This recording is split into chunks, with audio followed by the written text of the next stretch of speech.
What's up, guys? Hi, welcome to the first official video of this channel. I'm Jax, also known as Biscuit or Sire, and today we're going to get into three books that I have. We're doing M is for Monster by Talila Dutton, which is a graphic novel, Ash's Cabin by Jen Wang, which is also a graphic novel, and then Slewfoot by Broom, which is not a graphic novel but is still just as good. Before we get started, just a little introduction.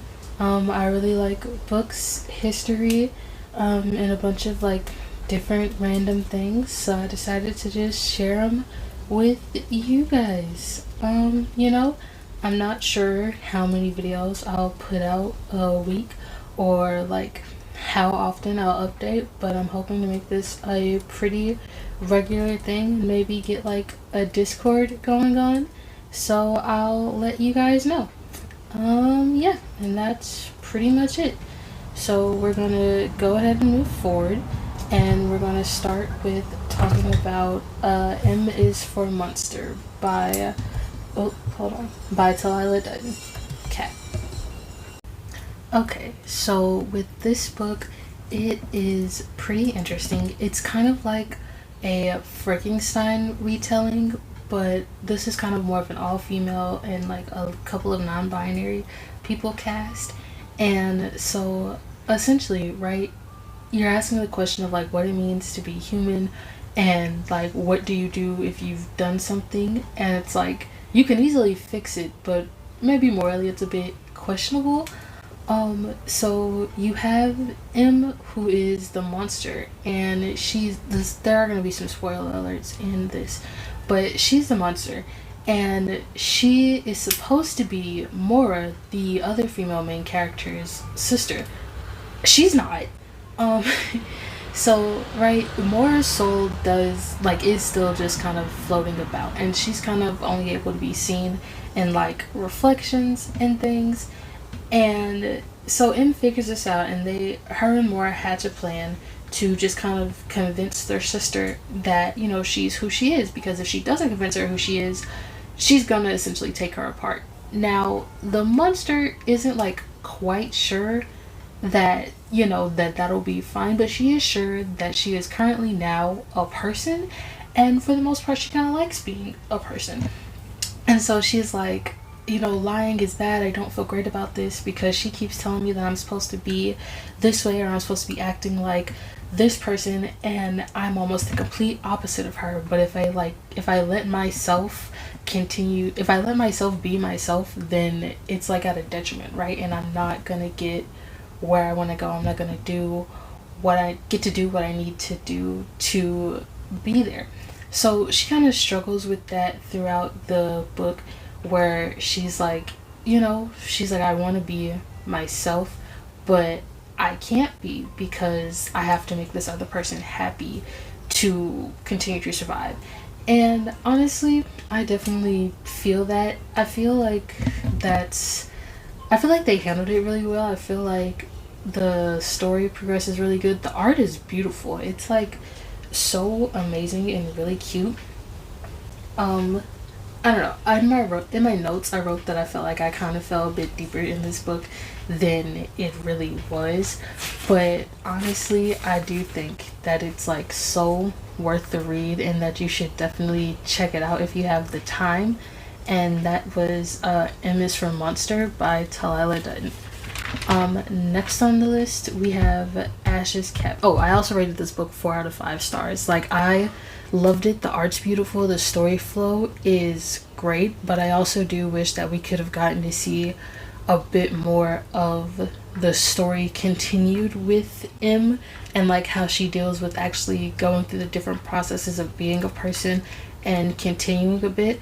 I also think with Mora being trapped in like glass or in like reflections, I feel like we could have brought a little bit more closure to her, or to her end.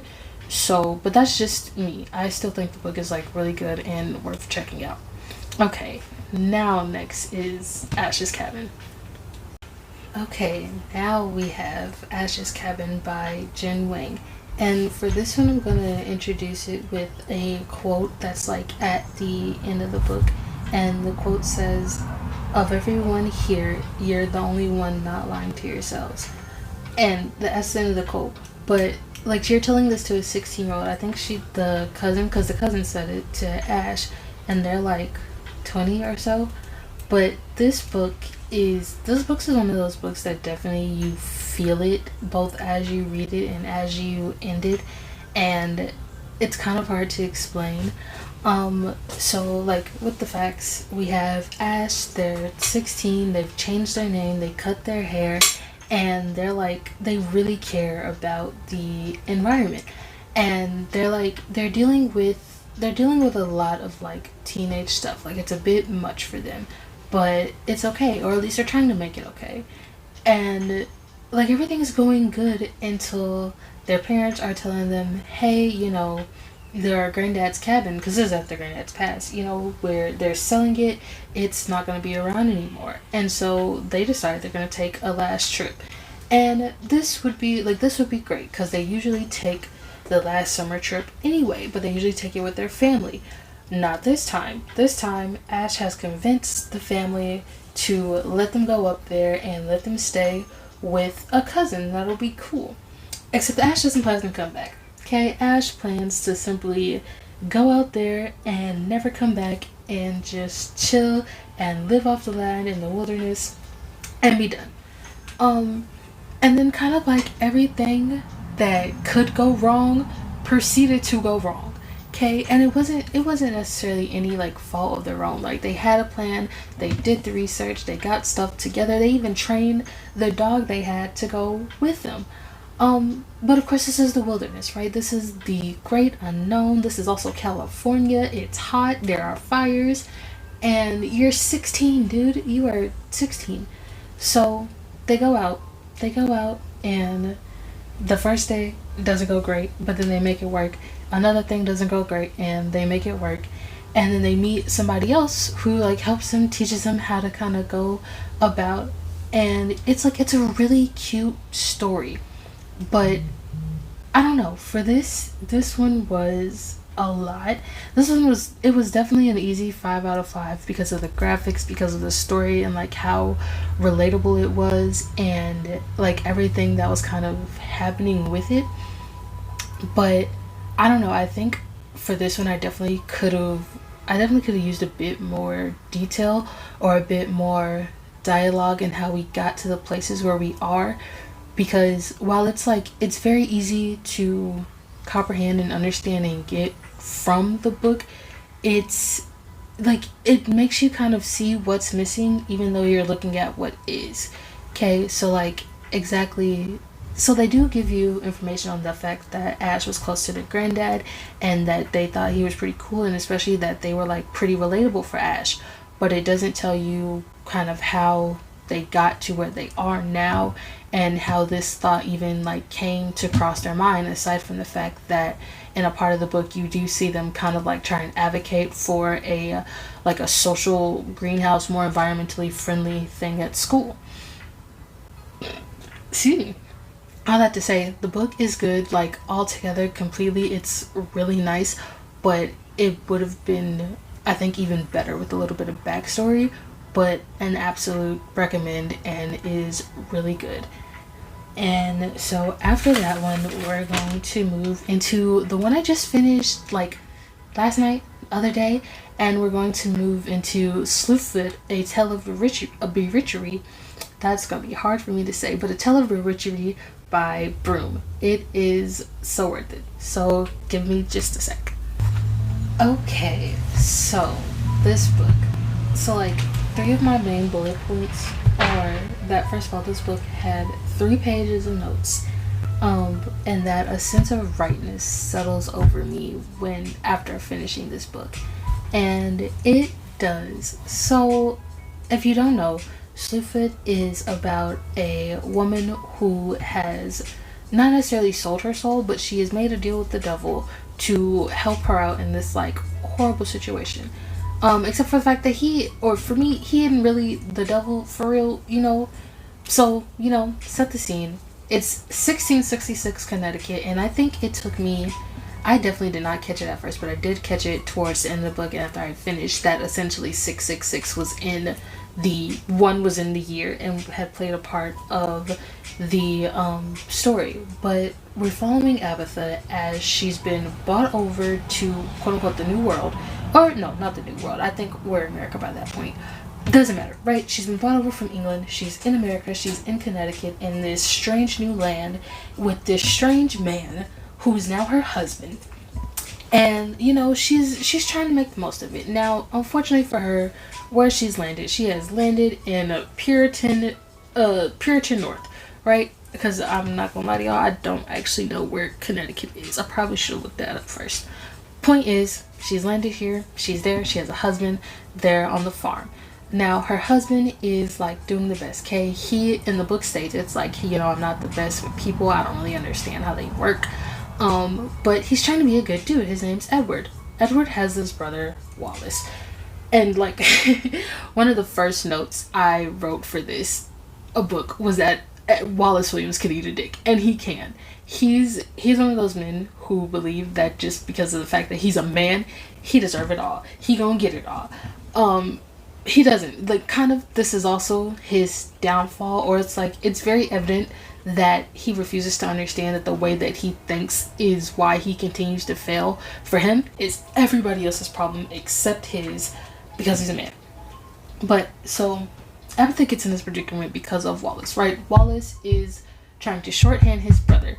He wants to be one of the rich boys, or at least partake in the things that the rich boys partake in, and so he sold his brother's land to the magistrate, or the magistrate or the judge, one of them. But he sold it to him, and there he's like, you're going to enter in this contract. Mind you, he did this because he could not pay his own debt. He decided that his brother would take on the responsibility of the debt that he's acquired. And so Abatha's, she's doing her best. She's like, listen, I may not like it here because I am nowhere near as free as I was back home in England, but my mom just died. You're pretty cool, and I'm not trying to lose you too. Even if you are not fully a husband, you're a pretty cool friend. So she tries to tell him how to do it, and it works out, and everybody like gets it together. And then Edward unfortunately falls off of a cliff. That's not funny. But he goes into this cave because Abatha had also been in the cave, and at this time the wild folk were awake, or also spoiler, the wild folk were awakening Samson. Samson is who is going to be playing the devil in this case. Well, he was the devil, but we'll get into that.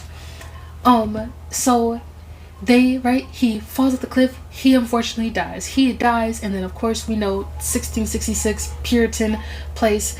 She's a woman. Shit is just not good. Okay, so this man ain't even in the ground. This man hasn't even reached he ain't even got the turnover, get cold. He ain't even buried for real. And here go Wallace. I need, it's okay. You can come and work for me as my servant, and then when like either my son comes of age or whenever the servitude is over, you can go be somebody else's wife. There's plenty of men in the village who need wives and work. And she's like, because first of all, she goes, yo son, the boy who's my nephew by marriage, you want me to marry my nephew? And he's like, listen, just think about it, okay? And she's like, I'm not thinking about nothing you got to say. This is bullshit. And so she realizes, right, because she's now a widow, because they were legally married, right, she's a widow, she can do shit in his stead, right? And so Wallace is like, this is dumb, you just playing tricks. No, the reverend is like, nah, this is part of the law. The law says she can do it, let her do it. So he lets her do it. And she goes about, right, and everything is good except for the fact that the wild folk, we have three of them. We have Forest, Sky, and Creek. They have awoken Samson. They've awoken they've awoken the devil, except he wasn't always the devil, right? He used to be a forest god. I don't think they gave him a name in this book because Abatha ends up naming him after the goat that he accidentally He didn't accidentally kill, okay? The wild folk keep telling Samson that he needs blood to survive and live and thrive, and so they just kind of go on this little killing spree, which is how the husband ends up off the cliff, and then the goat dies, and so when he meets her face to face for the first time, she's like, or no, this isn't the first time. This is after he's met and talked with her, and like she's been trying to figure out what he is, and he's like, you're the only one who can see me, and when I touch you, you don't immediately die, right? You are still standing, you're looking at me, you can do shit against me because I fought you, so since you can like actually hold out against me, you're gonna help me. And so she's like, well, I'm not calling you God because I don't know if you're the devil or not, so I'm gonna call you Samson after my goat because he was a good goat. And he's like, cool, lit.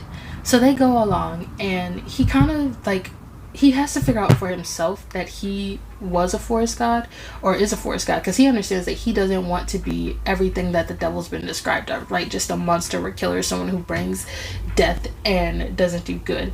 But he also is fighting against the shaman. I'm not even going to pretend like I know how to pronounce that name and like I could, so we're going to call him the shaman, okay? He's running from him because the wild folk understand that if he gets to them, like, it's over with. There's no help for them. So we go through, and right, she's trying to save her husband, and all of this she has to deal with and battle with while dealing with Puritan views and cycles. This section is getting long, but I am going to share like my favorite quote from the entire, or one of my favorite quotes. My first quote is she's going into town, and they're telling her how she's a disgrace and like she just shouldn't be doing what she's doing, trying to save her farm to make sure she can stay independent. And she's pissed off, she's had enough of this, and so she turns around to him and she's like, you're all a bunch of clacking cunts, go mind your own business. And I just love that scene. Like, I love the breaking point. I love that they all look back at her and are trying to like snap, because like almost immediately one of them tries to fight her and she fights back, and they're like, did you see that? And the sheriff's like, I saw that. She said get your hands off of her. I would listen to her. She look like she can fight for real. And so then we move on to like almost towards the end of the book, and there's another scene, and so she's been accused of witchcraft after Wallace has done like everything he could to stop her, and it just wasn't working, right? He's burned down her crops, he's set her up to fail, he's tried to do other shit, and so at some point he's just like, fuck it, she a witch, like there's no way a woman did this and made it work. And so they've come to take her, and Noah Pickman, who's like a pretty decent character through this, he's like, all right, Abatha, come on. He's like, you're gonna come with me peacefully. And she's like, I'm not coming with you peacefully, dog, and you know that. And he's like, please. She's like, get off my land or I'm gonna shoot you, Noah. Such a thing is not in your heart. Pow! She fucking shoots him in the ear, and he's like, god damn it, woman, why would you do that? So they do take her to jail, but those are like some of my favorite things. And this book is great, right? It touches on faith, and you having to understand that, you know, faith and humanity have to coincide together. They can't really be separate, because one of the main things they quote in this book is that sometimes you have to do heinous things in the acts of the Lord. And Apta's like, no you don't. It's not complicated. Just be a good person, treat other people how you want to be treated, and, you know, do your best. Where's all this extra shit about? And so, you know, staying true to yourself, what you have to give up for it, what you're willing to do for it, and how you go about it. And yeah, I love this book. Like, honestly, if you can get your hands on it, absolutely get your hands on it. Okay, guys, and so that is the end of our first one. I actually really enjoyed this and loved how this turned out. I did not know that this video would be this long. So just kind of something that was supposed to be at the beginning. This channel came about because of like a couple of different things. I had an original plan of doing a separate channel like this that I decided to let go of, and then I kind of put everything on pause because I was doing like 2 jobs at once. But one of my jobs that I've had for a really long time, it just closed. And so I decided that, you know, going after my little YouTuber dreams would be great. Or at least showing people like the stuff that I like to do would be pretty cool. So I have this channel, which is going to be mostly a voiceover channel, and then I also have my craft channel, both of which I will link below if I can figure it out. I will not lie to you, as much as I watch YouTube and interact with it, like doing it from the creator side is definitely very different. But yeah, I really enjoyed this. Um, I have I have like a couple more books to add. If you really want to follow along, or if you want to just kind of get the highlights from the books I'm going through, there are like several posts on my Lemonade, which I will also post below, and where I just kind of did like kind of a PowerPoint slide of it. They're pretty cool, pretty nice, and you can check them out there. Probably not this video, but maybe in the next video where I cover the next section of books, there will be a Discord that you could check out, and we could do kind of like a book club kind of thing. But yeah, I hope to see you guys around, and I can't wait to see where this goes. And I'm gonna end it now because I think this video is like 20 minutes or so long. But this was nice, and I'll see you later. Okay, bye.